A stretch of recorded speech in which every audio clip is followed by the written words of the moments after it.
Free audio post-production by alphonic.com. The Addiction Podcast, Point of No Return.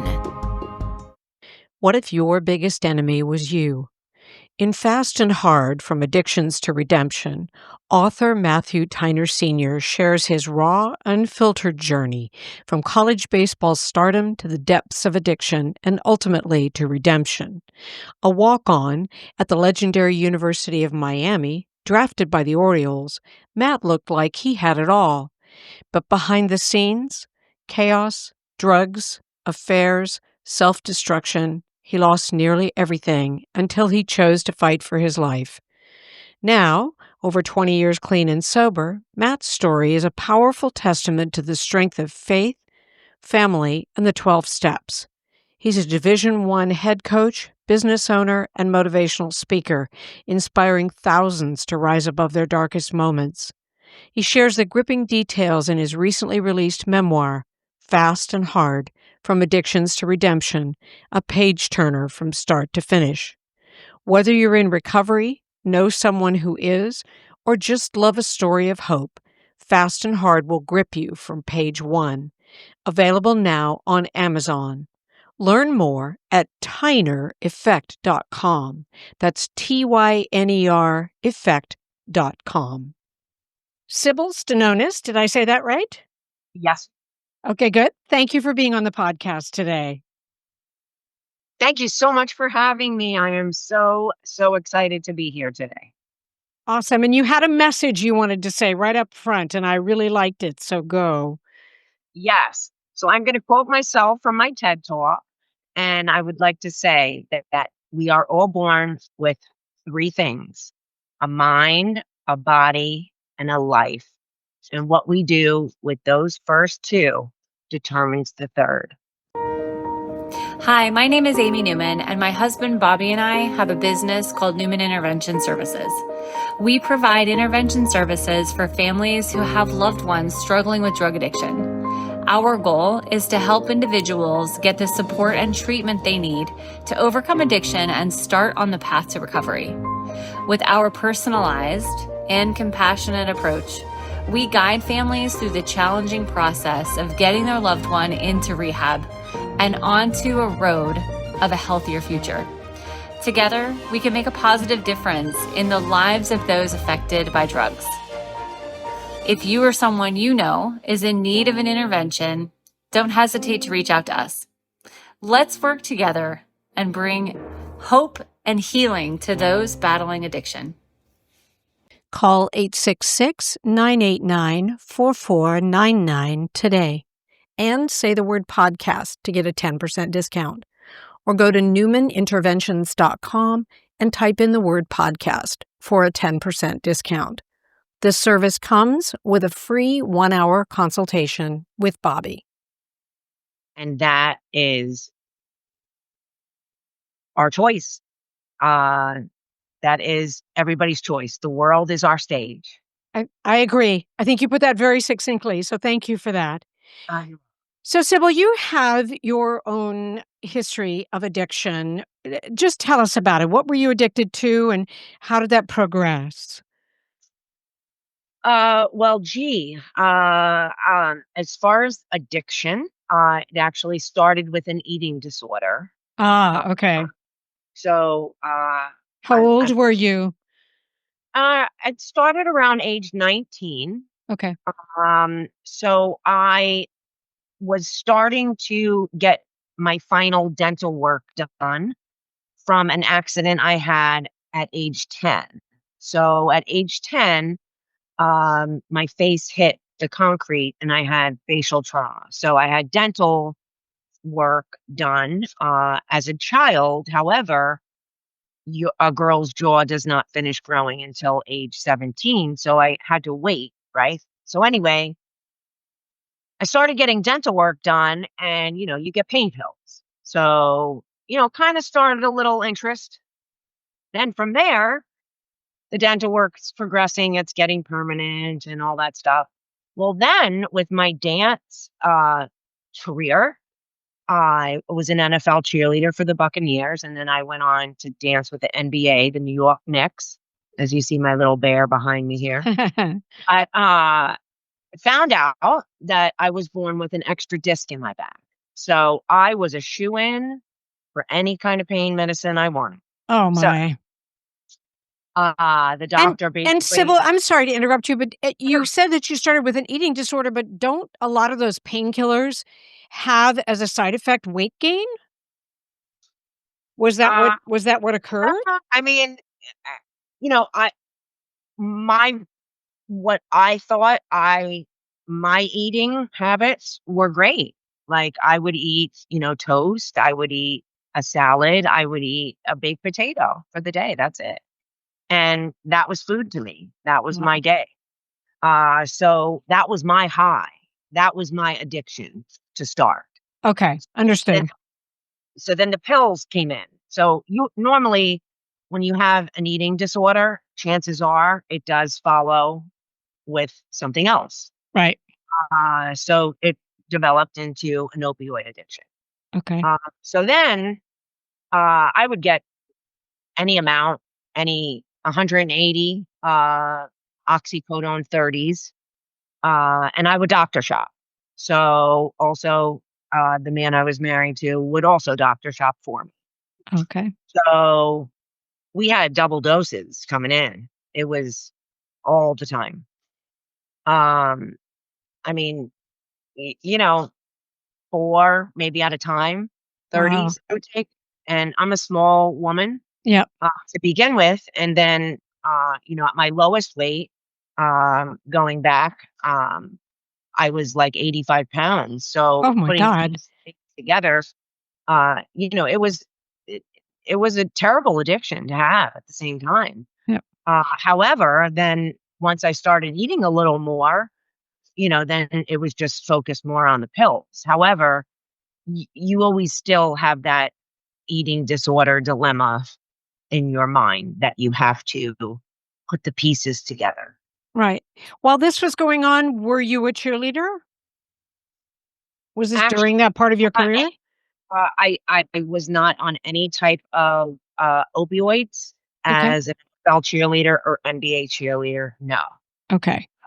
My eating disorder started my second season um, as a Bucks cheerleader. Okay. I was a heavy smoker of cigarettes, and I smoked a pack a day, just Marlboro Lights. And I would run out, sneak a cigarette, come back in, and dance my ass off. You wouldn't even know I had a cigarette except the smell. I'd spray myself. That's it. So really, I only smoked, and I didn't drink. I just did my dancing, and then the eating took over my life. So in other words, if there was food involved in an event, I would not go. So Mm. I would stay away. So that is an addiction, which then led, like I said, to the next, the opioids. You are listening to the Addiction Podcast, Point of No Return. For more information on the podcast or to reach out if you have a story you would like to share with us, go to our Facebook page by the same name, or you can email us at theaddictionpodcast@yahoo.com, or go to our website, theaddictionpodcast.com. And please remember to subscribe to our podcast wherever you listen to podcasts and give us a 5-star review. We appreciate you listening to the Addiction Podcast, Point of No Return. We don't do this podcast because we are former addicts. We don't do this podcast because we have loved ones who have suffered from addiction. We do this podcast because we feel that addiction is one of the biggest problems facing the world today, and that no matter who you are, no matter your religion, no matter your income status, no matter your race, no matter anything about you, addiction affects you. This podcast is a free resource for anybody looking for help with addiction. If you would like to contribute to our podcast, go to www.patreon.com/theaddictionpodcast and make a donation of whatever amount you would like. Thank you for supporting us. And how bad did the opioid addiction get? I mean, as convenient as I could get them. I mean, the doctor shopping ran from, that was before any pharmacies were linked. That was before um, the monitoring of the pill. So it, it would be, I would say, 2 to 3 weeks straight of just nonstop taking pills every day, right? And then there would be a week, a lull where there would be nothing. Now, I don't want to say the best thing because there is no best thing in this, but Right. not go to the street. So we have Fentanyl Awareness Day, which is it's a big deal now. Now, that is the only thing in my favor, just from I didn't buy street drugs. Right. And had you done that, you might not be with us today to tell this story. Exactly. So yes, that is a whole different world, buying from the street as opposed to I just shopped at pharmacies, and it was prescriptions legit from a doctor, and I just got as many as I possibly could. When I was on my week off, I started drinking heavily. So the week off, I would just get wasted. And then the next following week I would get pills. So so you'd go through the withdrawal. So I put my body through so much every time there was like nothing, the chills, the shakes, all that, and then go back to the pills again. So Understood. Were you working while all this was going on? on and off. I was dancing in Manhattan, and then I had my children small. My kids were little. I None of this went on when I was pregnant. So there were spurts. So the everybody's addiction looks different. Yep. Everybody's way that they recover looks different. Uh, it was like wild that I became pregnant and none of this went on, and then I went back to it. It was a brain crazy thing. Right. Um, Well, there is something we've heard of before where you could be like a functioning addict or a functioning alcoholic, and you manage to compartmentalize your life so that certain things like, having your children or being pregnant, you get through that, but the addiction doesn't end. that's right. So, like in other words, when I was pregnant, I hate to admit I smoked maybe 5 cigarettes a day. I don't like to admit that. I drank a lot of caffeine. Mm. Uh, I ate a lot of chocolate because I heard it makes happy babies. Like I don't eat meat, so I'm a vegetarian. So my eating habits weren't great. So I wasn't I didn't breastfeed because I didn't take in good things. I mean, caffeine and all that stuff. So there was no medicine. However, then once my children were born, I had a failed marriage. It was domestic Mm. violence. I was not happy.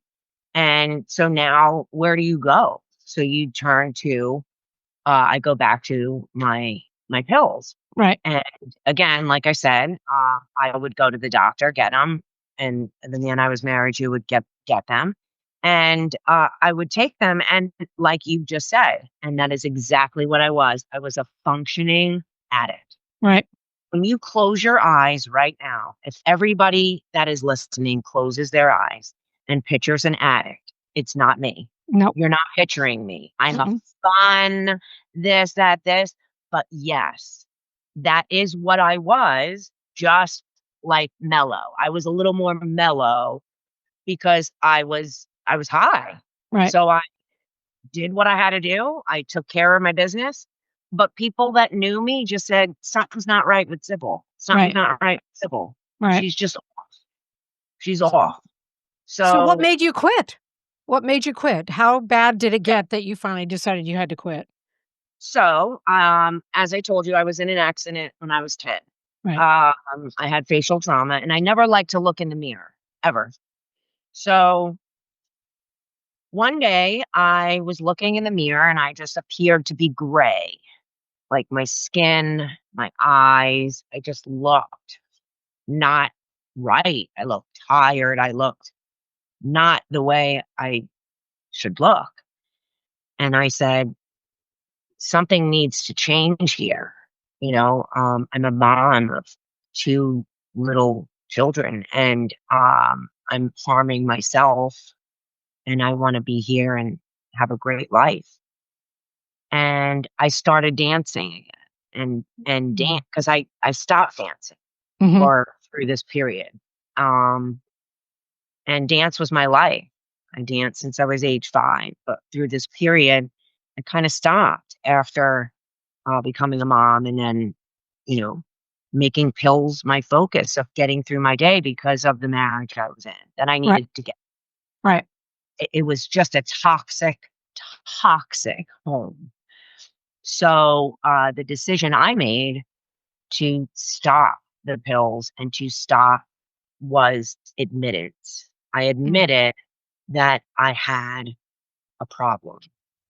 First And step. it definitely, I went to my mom, she is no longer with us. She passed 3 years ago, but she was my savior that you know, because she was in denial that I had an issue. Like, Mm. maybe other family members might have said, Sybil's not right, something's not right. And she wanted to just have hope that no, they were wrong. But I did. I told her and I said, listen, we need to, and so it, my recovery looked much different than going to a facility, so I recovered with family and I recovered in the community. What I basically started doing was dancing, and I would dance for drug events, believe it or not. So I put myself, God placed me right in the line of fire. I like to describe the work I do like a fireman. So I was in the fire, right? And now I'm out of the fire. But now I want to go back in the fire to help those because I know what to do. So, Right. like, kind of cool. I'm Right. not a fireman, by Right. the way. But so putting myself right in front of it started my confidence to get rid of my uh what was no longer serving me. Right. And I came up with this thing. I said, like, this is my world and I'm a dancer and the world is your stage. And how would you perform? And how was I performing? I was not performing to my best. I was not my best self. And I said, this is not how I want to live. So I wanted to get rid of this. So that was what brought me back around, was finding my way back to dance. Because when I was 15 and 16, I danced in Russia. I was invited to dance in Russia, again, becoming an NFL cheerleader, an NBA cheerleader. Which Mm, is similar to dance. I was thinking about that as you were talking about it. I mean, that's what that is basically, is dancing. yes. The NFL was a little more cheery, in the mid 90s, and then NBA is a little more hip hopish. Yep. But, I tried out for the Rockettes. I made it all the way to the end, and then they asked us to sing. And yeah, no go. This one doesn't sing. I'll lip sync, but I can't sing to save my life. So I made it through the dance, and then they were like, okay, Yeah. so behind Oh, me. that's too bad. That's too bad. So okay, like I did not take lessons because I wasn't interested. I got But it. anyway, So how long have you been clean and sober, Sybil? it's 11 years for opioid-free living. So Nice. thank you. When someone asks, how long are you in recovery? I ask back, for what? Oh, Because okay. we are all in recovery for many things. Mhm. Okay. So, for example, I had an accident at age 10. I had a divorce in 2016. I'm in recovery 11 years. I am grieving my mom for 3 years, Yep. since she passed. So there's many different phases of recovery and many different phases of addiction.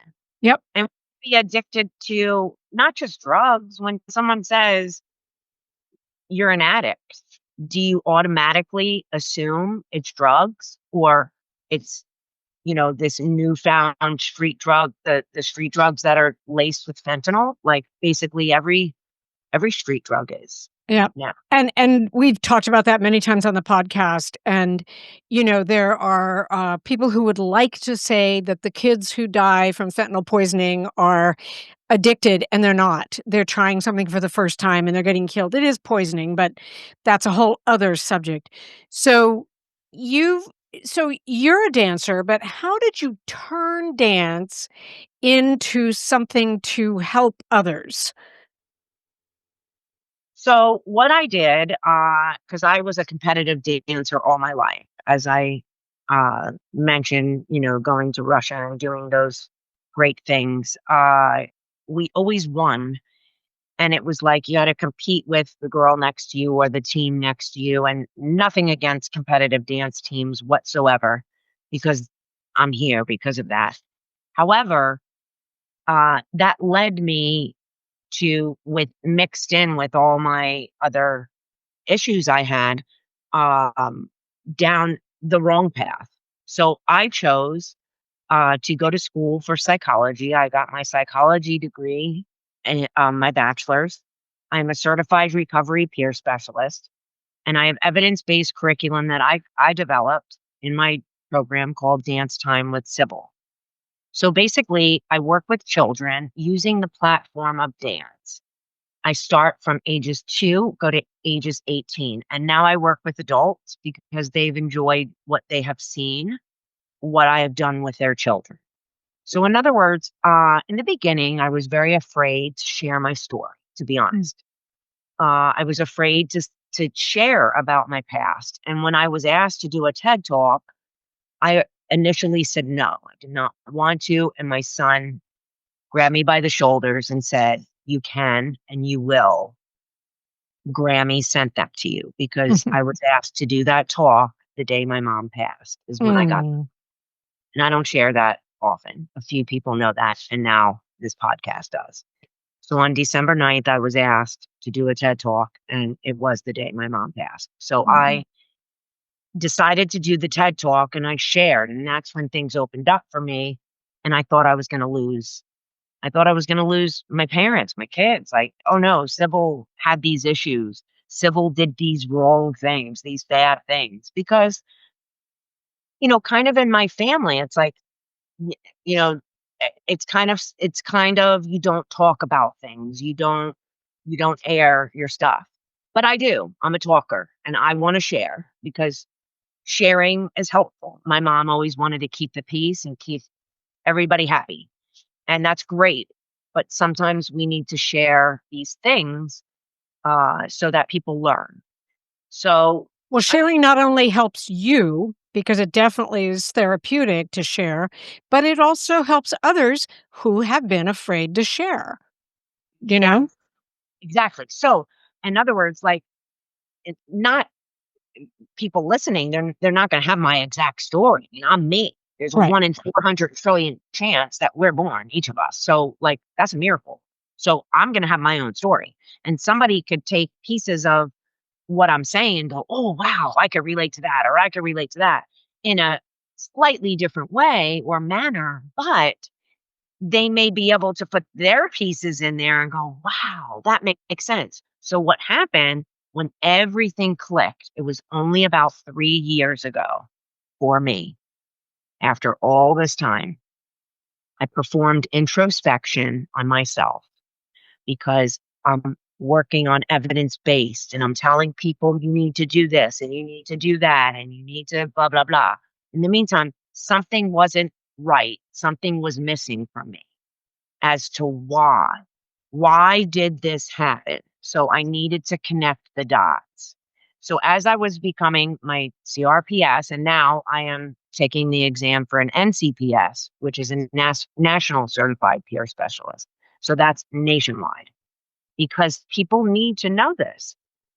So basically, going inside myself, I realized the steps, the eating disorder, the opioid addiction, the domestic violence, controlling marriage. I had a little bit of a codependent relationship with my mom. So all of these things I'm looking at, it all linked back to that accident when I was 10. Hmm. And I'll tell you why. because in 1985, nobody went to counseling. Mhm. Nobody said, "Hey, family, what happened in your family? You guys all need to sit down with a counselor and figure out how this affected your whole family." Yep. I mean, if somebody did, then great. Good for you. That's awesome. But we did not.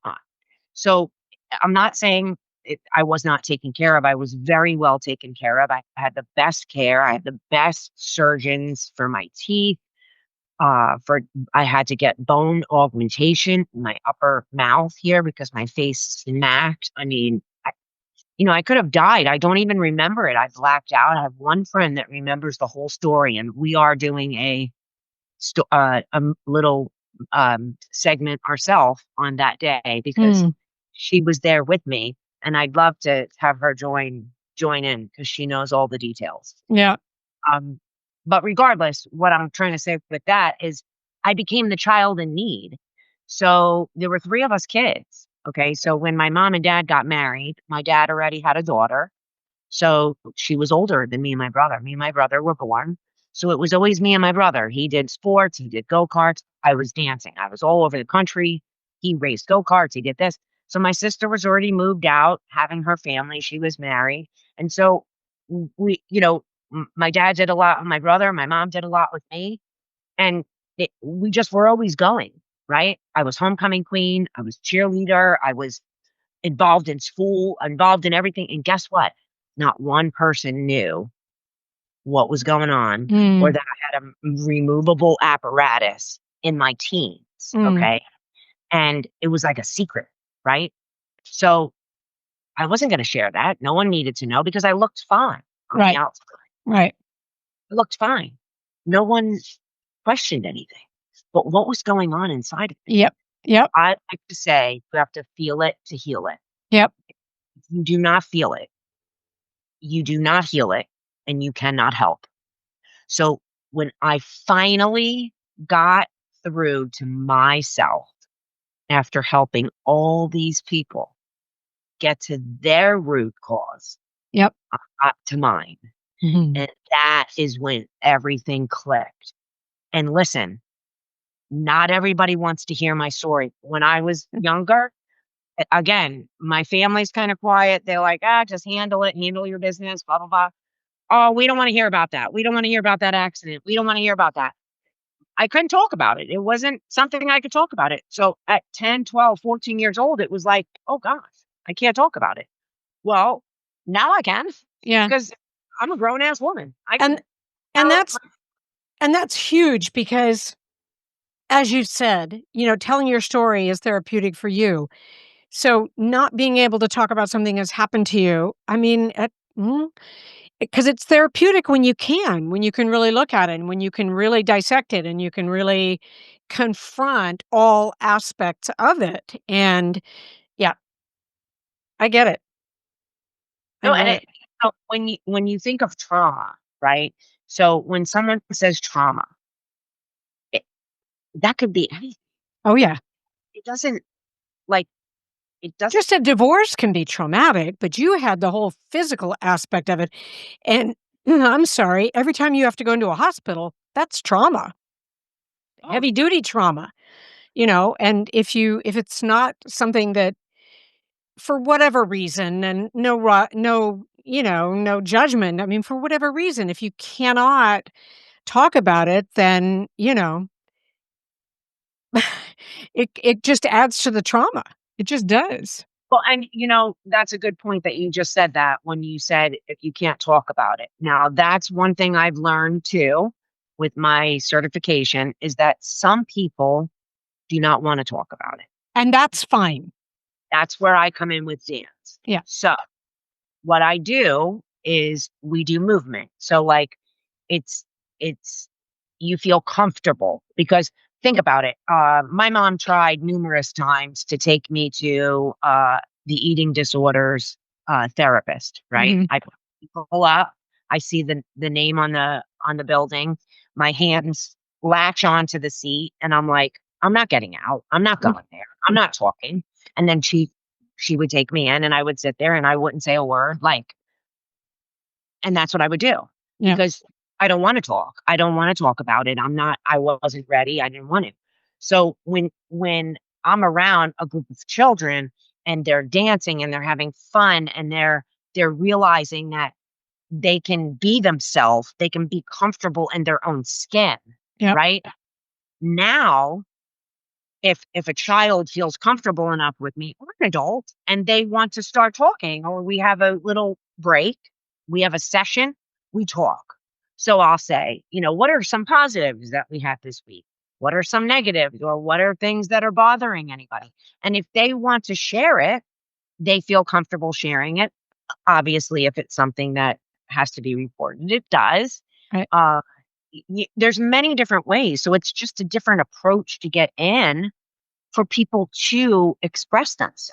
And I think it's huge. I mean, we've had so many different people on the podcast.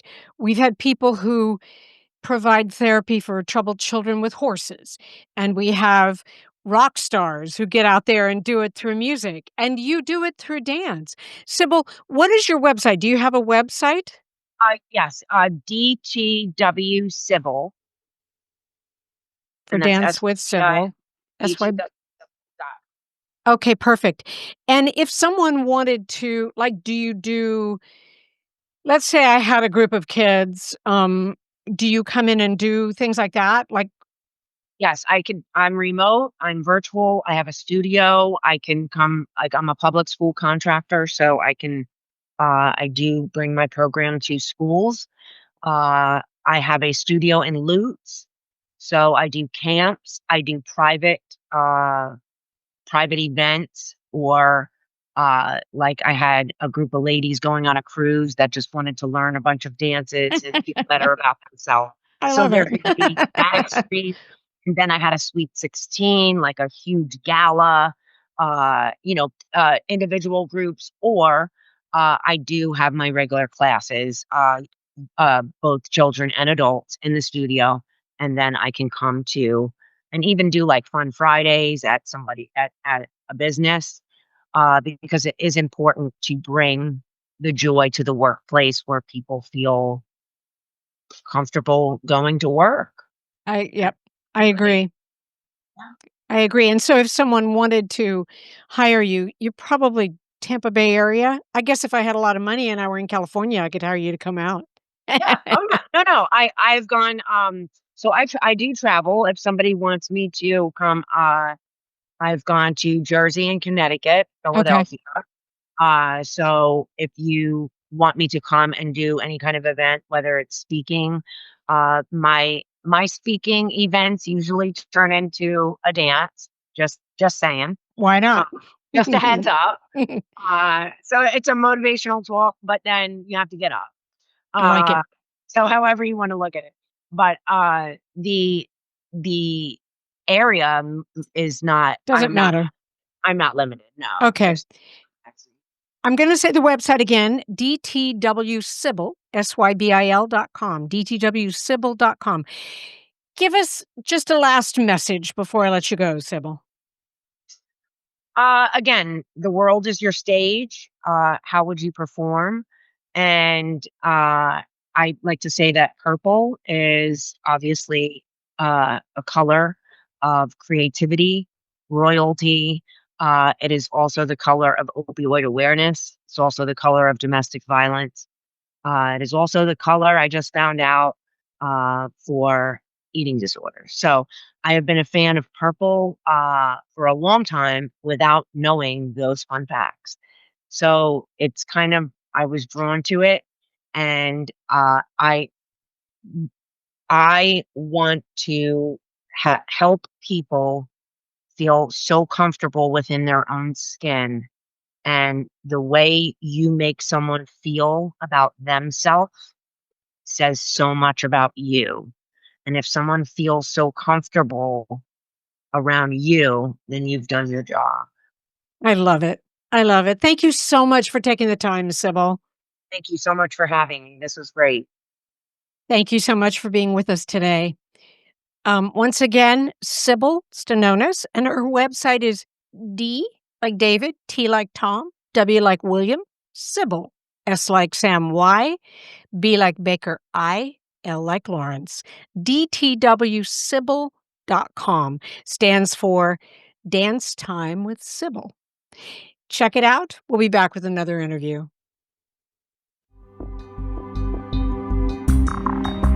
You have been listening to the Addiction Podcast, Point of No Return. For more information, reach out to us on Facebook or go to www.theaddictionpodcast.com.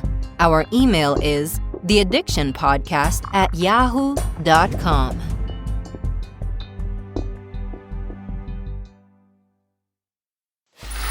Free audio post-production by alphonic.com.